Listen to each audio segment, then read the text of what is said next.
మీరు ఎప్పుడైనా ఒకటి అబ్జర్వ్ చేశారా? ఆహ్, మీరు ఎప్పుడు కాల్ ఆన్సర్ చేయడం, ఎప్పుడు మెసేజ్‌కి రిప్లై ఇవ్వడం, మీరు ఎప్పుడు హెల్ప్ చేయడం, ఇట్లా చేసిన వాళ్ళు కొద్ది రోజుల తర్వాత మిమ్మల్ని ఇగ్నోర్ చేయడం స్టార్ట్ చేస్తారు. మీరు ఎప్పుడూ వాళ్ళకి అవైలబుల్‌గా ఉంటారు. కానీ వాళ్ళు మాత్రం మీకోసం టైం అనేది అసలు పెట్టరు.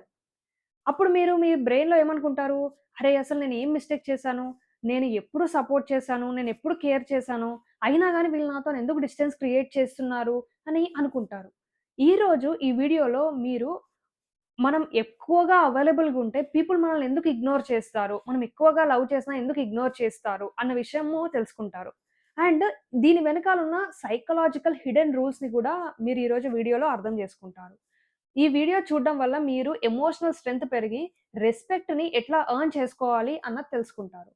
సో, దీని వెనకాల ఫస్ట్ పీపుల్ ఇగ్నోర్ చేయడానికి వెనకాల ఉన్న సైకలాజికల్ హార్ష్ ట్రూత్ ఏంటి అంటే, మనకి చిన్నప్పటి నుంచి ఒకటి నేర్పిస్తారు.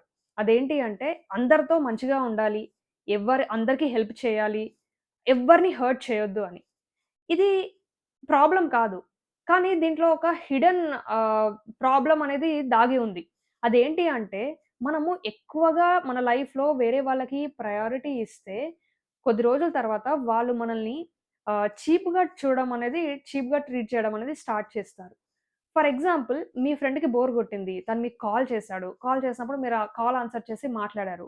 మళ్ళీ ఎప్పుడైనా మీ ఫ్రెండ్‌కి బోర్ కొట్టినప్పుడు ఓకే. తనకి కాల్ చేద్దామని మళ్ళీ మీకు కాల్ చేశాడు. మళ్ళీ మీరు మాట్లాడారు. థర్డ్ టైమ్ కూడా సేమ్ రిపీట్ అయింది. దీనివల్ల మీ ఫ్రెండ్‌కి ఒక బిలీఫ్ అనేది క్రియేట్ అవ్వడం స్టార్ట్ అవుతుంది. అదేంటి అంటే ఇతను ఎప్పుడూ అవైలబుల్‌గా ఉంటాడు. ఇతను అంత ఇతనికి అంత ఇంపార్టెంట్ చేసే పని ఏమీ లేదు అన్నది క్రియేట్ అవుతుంది. దీనివల్ల ఏమవుతుంది అననేసంటే మీ ఫ్రెండ్‌కి కూడా తెలవకుండా మీరంటే ఒక చిన్న డిస్‌రెస్పెక్ట్ అనేది మీ రెస్పెక్ట్ అనేది తగ్గడం అనేది స్టార్ట్ అవుతుంది. ఎట్లా అంటే మనకి ఎప్పుడు ఎక్కువగా అవైలబుల్ ఉండే థింగ్ అంటే మనకు ఆటోమేటిక్‌గా రెస్పెక్ట్ అనేది తగ్గిపోతుంది. దీని వెనకాల సైకలాజికల్ రీజన్ ఉంది. అదేంటి అంటే scarcity principle. Scarcity creates value. ఇది సైకలాజికల్‌గా చాలా పవర్‌ఫుల్ రూల్. ఏదైతే చాలా రేర్‌గా దొరుకుతుందో అది చాలా వాల్యుయబుల్‌గా ఫీల్ అవుతారు అందరూ. ఫర్ ఎగ్జాంపుల్ ఒక లిమిటెడ్ ఎడిషన్ ఫోన్ అనేది రిలీజ్ అయిందనుకోండి. ఆ లిమిటెడ్ ఎడిషన్ ఫోన్ తీసుకోవడానికి అందరూ క్యూ కడతారు. కానీ ఒక ఫోన్ ఎప్పుడూ అవైలబుల్‌గా ఉంది అనంటే ఆటోమేటిక్‌గా ఇంట్రెస్ట్ అనేది తగ్గిపోతుంది. ఇన్ ద సేమ్ వే మనం ఎప్పుడూ అవైలబుల్‌గా ఉన్నాము అనంటే మన టైంకి రెస్పెక్ట్ ఉండదు. ఎప్పుడైనా ఓకే. నేనెప్పుడైనా రెడీ అనంటే పీపుల్ మిమ్మల్ని ఆప్షన్ లాగా ట్రీట్ చేయడం అనేది స్టార్ట్ చేస్తారు. సో, మీరు మీ లైఫ్ మీద ఫోకస్ చేయడం, మీరు మీ వర్క్ మీద ఫోకస్ చేయడం, మీ గోల్స్ మీద ఫోకస్ చేయడం చేశారంటే ఆటోమేటిక్‌గా మీరంటే రెస్పెక్ట్ అనేది పెరుగుతుంది. ఇంకొక రీజన్ ఏంటి అనదంటే లో పర్సీవ్డ్ వాల్యూ. అంటే మీరు ఎప్పుడు కాల్ చేసినా మీ ఫ్రెండ్‌కి అవైలబుల్‌గా ఉండడం వల్ల మీ లైఫ్‌లో ఏదైతే ఇంపార్టెంట్ పనులున్నాయో దానికి మీరు ప్రయారిటీ ఇవ్వట్లేదు అననేది వాళ్ళకి కన్వే అవుతుంది. ఆ కన్వే అవ్వడం వల్ల మీ వాల్యూ అనేది తగ్గిపోతుందనమాట. ఇంకొక థర్డ్ రీజన్ ఏంటి అంటే ఎమోషనల్ యాస్పెక్ట్ అనమాట. చాలా మంది ఏమని ఫీల్ అవుతారంటే, నేను ఎక్కువగా కేర్ చేస్తే నాకు వాల్యూ దొరుకుతుంది. నాకు రెస్పెక్ట్ ఇస్తారు అని అంటారు. కానీ ఇది 100% రియల్ కాదు. మీరు ఎక్కువగా కేర్ చేస్తే మీరు మీ టైమ్‌ని అంటే మీరు ఆ పర్టిక్యులర్ టైమ్‌లో ఒక పని చేయాలని ఫిక్స్ అయ్యి ఉంటారు. అయినా గాని మీకు ఎవరైనా ఏదైనా ఆ టైమ్‌లో హెల్ప్ అడిగితే మీ ఫ్రెండ్స్ అరే! నేను చేస్తేనే నాకు విలువ ఉంది అని అనుకోని, మీ పనిని పక్కన పెట్టి వేరే వాళ్ళ పని చేయడం వల్ల, వాళ్ళకి తన పని అంటే తనకి లెక్క లేదు అని ఫీలింగొస్తుంది. మీరు మిమ్మల్ని లెక్క చేయకపోతే, వేరే వాళ్ళు గూడా మిమ్మల్ని లెక్క చేయరు. ఇది చాలా ఇంపార్టెంట్ యాస్పెక్ట్. ఇంకొకటేంటి అంటే, మీరు మీ లైఫ్‌లో క్యూరియాసిటీ అంటే మిస్టరీ ఆఫ్ క్యూరియాసిటీ అనేది పోయిందనుకోండి. అంటే ప్రతి హ్యూమన్ బ్రెయిన్ ఏమనుకుంటుందంటే మిస్టరీని లేకపోతే క్యూరియాసిటీని లవ్ చేస్తుంది. ఫర్ ఎగ్జాంపుల్ ఆహ్, మీ లైఫ్‌లో ఏం జరుగుతుందో మీరు అన్నీ అప్డేట్ చేశారు వేరే వాళ్ళకి. ఒక పర్సన్‌కి అప్డేట్ చేశారు. ఎక్కడున్నారు? ఏం చేస్తున్నారు? ప్రతీదీ అప్డేట్ చేశారనుకోండి. ఆ పర్సన్‌కి మీ లైఫ్‌లో ఏం క్యూరియస్‌గా జరగట్లేదు, ఏం ఇంట్రెస్టింగ్‌గా జరగట్లేదు అని అనుకుంటారు. దానివల్ల ఆటోమేటిక్‌గా వాళ్ళకి ఒక డిస్‌రెస్పెక్ట్ అనేది స్టార్ట్ అవుతుంది. దీనివల్ల మీరంటే రెస్పెక్ట్ అనేది తగ్గిపోతూ ఉంటుంది. ఇవి జనరల్‌గా ఆహ్, జరిగే రీజన్స్ సైకలాజికల్‌గా. ఇప్పుడు దీనికి ప్రాక్టికల్ సొల్యూషన్స్ ఏంటి అన్నది తెలుసుకుందాం. First create boundaries. ఫస్ట్ మీరు ఒక బౌండరీ అనేది క్రియేట్ చేసుకోవాలి. మీరు మీ టైమ్‌ని లెక్క చేయకుండా అందరికి అవైలబుల్‌గా ఉంటే, పీపుల్ ఖచ్చితంగా వాళ్ళ బౌండరీని క్రాస్ చేసి మీ విషయాల్లో తలదూర్చడం అనేది జరుగుతుంది. సో, మీరు చాలా మట్టుకు ఏవైతే విషయాలు షేర్ చేయాలో అవి షేర్ చేసి, అనవసరమైన విషయాలు కొంచెం మీకు పర్సనల్‌గా పెట్టుకోవడం వల్ల ఆటోమేటిక్‌గా రెస్పెక్ట్ అనేది పెరుగుతుంది. సెకండ్ రీజన్ వచ్చేసి మీరు నో చెప్పడం అనేది ప్రాక్టీస్ చేయాలి. అంటే మీకేదైనా ఎమోషనల్‌గా బాగా డిస్టర్బింగ్‌గా అనిపిస్తుంది. మీ ఎనర్జీని డ్రైన్ చేస్తుంది అని అనిపిస్తుంది అంటే మీరు నో చెప్పాలి.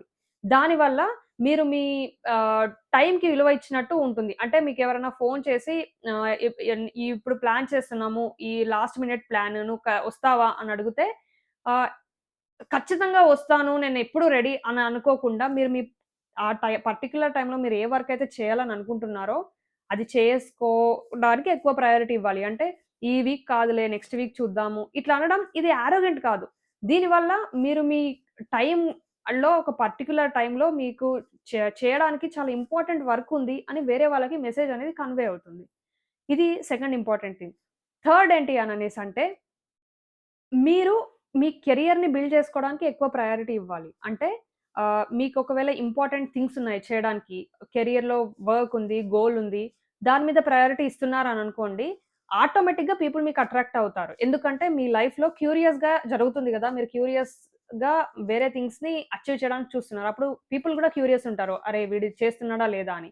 సో, ఆటోమేటిక్‌గా క్యూరియాసిటీ బిల్డ్ అవుతుంది. సో, పీపుల్ మీకు మీ పైన ఇంట్రెస్ట్ అనేది పెరుగుతుంది. సో, ఆటోమేటిక్‌గా రెస్పెక్ట్ అనేది పెరుగుతుంది. థర్డ్ థింగ్ ఏంటంటే, స్టాప్ ఓవర్ ఎక్స్‌ప్లెయినింగ్. ఇది చాలా మంది చేస్తూ ఉంటారు. అంటే ఫర్ ఎగ్జాంపుల్ ఒక పర్సన్ మీకు మెసేజ్ చేసాడు. మీరు కొంచెం లేట్‌గా రిప్లై ఇచ్చారనుకోండి. Sorry for the late reply నేను ఆ పని చేస్తున్నాను, ఈ పని చేస్తున్నాను, అక్కడున్నాను అని చెప్తారు. ఇది అసలు చాలా బిగ్ మిస్టేక్ అన్నమాట. ఇది ఓవర్ ఎక్స్‌ప్లెయినింగ్ అనేది ఆపేసేయండి.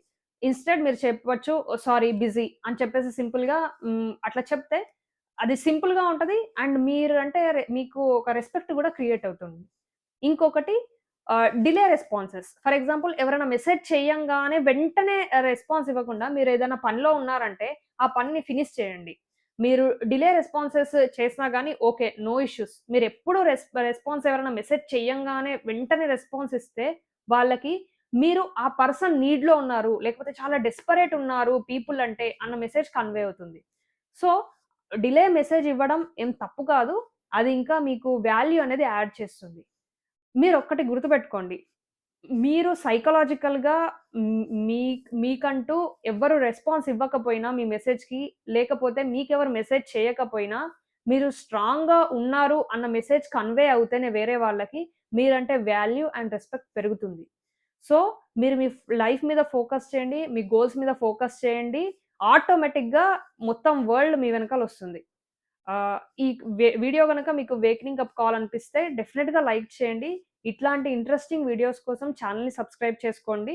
మీ ఒక్క లైక్ నన్ను చాలా మోటివేట్ చేస్తుంది. ఇట్లాంటి వీడియోస్‌ని ఇంకా చేయడానికి. I hope you understand. Thank you.